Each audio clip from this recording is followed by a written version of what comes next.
in this new world. If you're gonna survive in this new world, you gotta pick a side. If you don't pick a side, you can get swallowed whole. On that line where I say, on this thing what I'm saying right now, where I say, I can pull it up and say it to you right now, where I said, I'm worried about the state of my people. Our lives are see-through. The money is here, but the lies won't keep you when the mountain is crumbling. Like, it don't matter. That shit actually doesn't matter, dog. You see what I'm saying? Like, to me, at the end of the day, I can have fun with you guys eating corned beef and grits or eating lobster and steak. But at the end of the day, like, the value of it, we still have a belly full, Jack. Like, there's a popular song on the radio home say, belly full but them starving, have a lot and still wanting. Like, me and Kevin was in the food store and I was like, this is the greatest disguise and bullshit on earth. If your food store closed and it lock up, where y'all can get your food from? Dude, there's a lot of bullshit to me. And if hip-hop could be something so great, why let it be bullshit? Why I say, because I'm not in a position to make the mark that, dude, I say some shit too, like, it's expression. But I don't sit there and say I'm responsible for it. You see what I'm saying? Because at the end of the day, whatever I say, if I say something in a line, and me and Kevin was out, and a girl literally said, when I listen to your song, I get wet. So I don't have nothing to do with that. It's all her. You see, you understand what they're trying to, like, it's us, like, it's us. It's us. Because I take stuff from Dub, I take stuff from Aunt, I take stuff from Kev, I take stuff from you, and then I spit it all back out. So it all is all us. And as a collective hive, we have a responsibility. And then every person has an individual responsibility. See, I have to chime in. I'm not on camera, but this all goes back to the beginning of times. The same thing y'all going back and forth about. I don't know if either one of y'all even realize this is like the war of religion. You know that, right? It's the war of religion. They have this same thing. No, but seriously, the same thing. The same thing you're going back and forth. It's about, you can have preachers that preach all these different religions. When it come down to it, like I said the other day, each person has their own individual thought process. But you have those weak-minded. Only certain few are preachers that speak those words. But you do see that all of those people have followings that listen, and they're impacted by those preachers' words. Just like y'all are artists, you have people that follow and are impacted by those words. Now, who's to say it's right? How long have you heard about what religion is right and what religion is wrong? But you have people that go back and forth about it, right? It's the same thing. And it's the same concept. The same concept. And see, I feel like at the end of the day, you know what I'm saying? The reason I say that a person shouldn't be held responsible, if something happens and it's for the better, you meet someone and they say, yo, your music inspired me, it changed my life, it got me through the roughest time of my life, and I'm alive because of it, that's a plus. You know what I'm saying? When I sat down and I wrote fuck, pussy, hoe, cunt, I didn't expect for it to save your life. You know what I'm saying? Like, the responsibility, as me being an artist, I don't want you to feel, I don't want no responsibility of anything of what you take from it. I'm doing it because of me.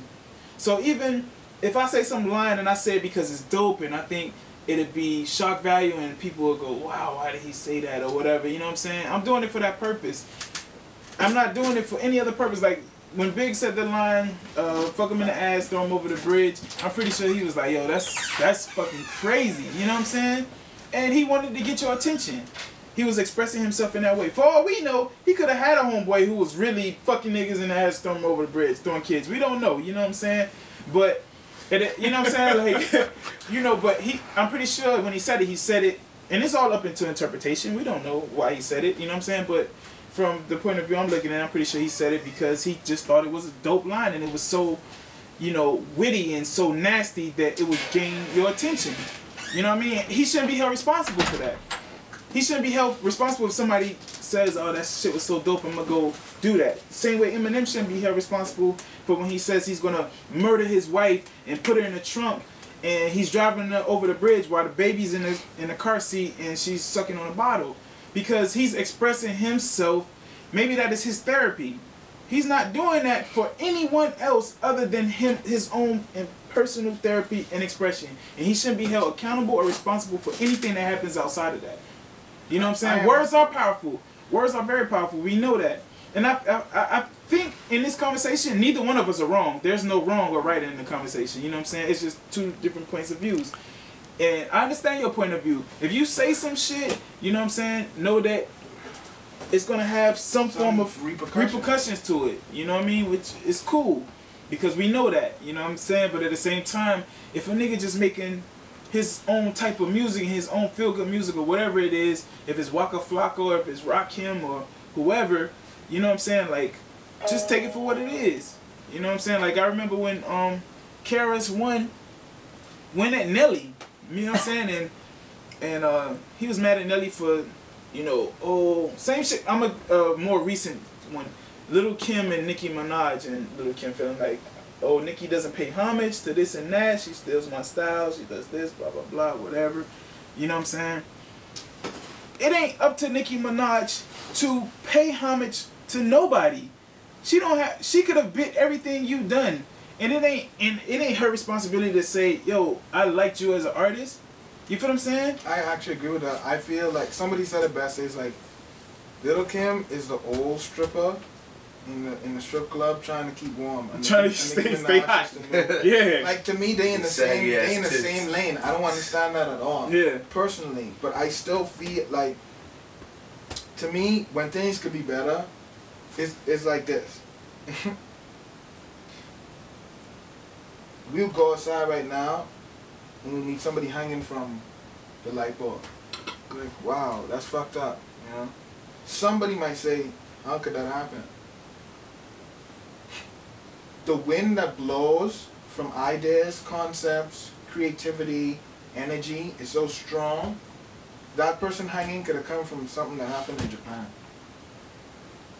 You see what I'm saying? So the power in it is always, it should always be respected on some level. You know what I mean? And I feel like even when I say something that I want to be shocking, I gotta realize that 10 years down the line, that shit could come to bite me in the ass when all us living good and change the whole thing again. You just stifled your own creativity though. No, do it. Let me tell you something. This is how I learned about power and creativity. Creativity being a part of your power. No one man should have. Creativity being a part of your power. The worst thing on earth is not to be able to control your power. Not to be able to control. It's like having a Tommy gun. It's you just shooting anywhere. You just you're doing anything, and the target right there, right in front of you, and you're doing this because it's so powerful. There's so much for you to handle. You don't hit the target that's right in your face. I mean, and it's a part of all cultures and all societies on some level. There's so many ways you could gain power. Do it. Like I could be powerful right now. But if I don't know how to control that power, if there's no mechanism of control, then you lose the joy of what it is to be creative. What are you creating? What are you creating if you don't control it? Who is creating if you don't control it? Who? If something comes out of your mouth and you don't control it, where did it come from? Who created it? These are the concepts to me that are questions that need to be asked in hip-hop, in music, in fucking life. You know what I mean? Like, you have to have some level of where you say, I know what this means, I understand what it's for, I know what I shouldn't do, and I know what I should do for this particular thing. You see, because if I do a song about girls, I'm not gonna go there and say, like, you know, if I'm trying to get girls excited about something I'm doing in a sexual way, I can go in there and say some shit like, I'm gonna meet you in church. You know what I mean? Like, I'm gonna say the purpose of what it's for. But I'm not gonna say that it's not for that purpose either. I'm not gonna say, well, when I wrote this, I was thinking about, you know, walking on a summer's eve and sipping pina colada. No, I was thinking about fucking. Yeah. people don't say that they was thinking about fucking. They say, well, I just was saying it so you could think that I was thinking about fucking, but I'm so creative that I actually meant we was eating Krispy Kremes and having Hennessy on the balcony. That's what I really meant. But you thinking I'm saying that I'm fucking, because that's what I said, but that's not what I said. I said this other shit. That's how creative I am. No, you have no control. Your creativity is dumbed down to me. But what's wrong with that though? Like, that's what I'm saying. Like, with just, like, even hearing you talk, if what you want to do is convey a certain message and take on a certain responsibility, that's within yourself. You're doing several. That's within yourself to do. You feel what I'm saying? It's like Bob. Like, you had Bob Marley, and then you had, I don't know what would be the opposite end of Bob Marley, but Bob took it upon himself, huh? In reggae? Yeah. I don't know who you can compare to that. Like in an opposite way. Yeah. Because his words, what he did was so powerful, and it probably was. But because it was such a powerful movement, whatever it was probably stifled because we don't know what it is. Because of what he was saying, because of what he was about, because of what it meant. Like, what it meant. Like. But he took on that challenge though. That's what my point is. He took on that challenge himself. He wanted to be that person to do that. So I can't knock him for wanting to be that person, just as no one else could. He can't knock someone else for not wanting to be that. That's true. I'm gonna say it. Like I said yesterday, you know, we're all given a tool to make our decisions, but when it come down to it, it's your decision as individual. So you may decide to take on that responsibility, whereas somebody else may not decide to take on that.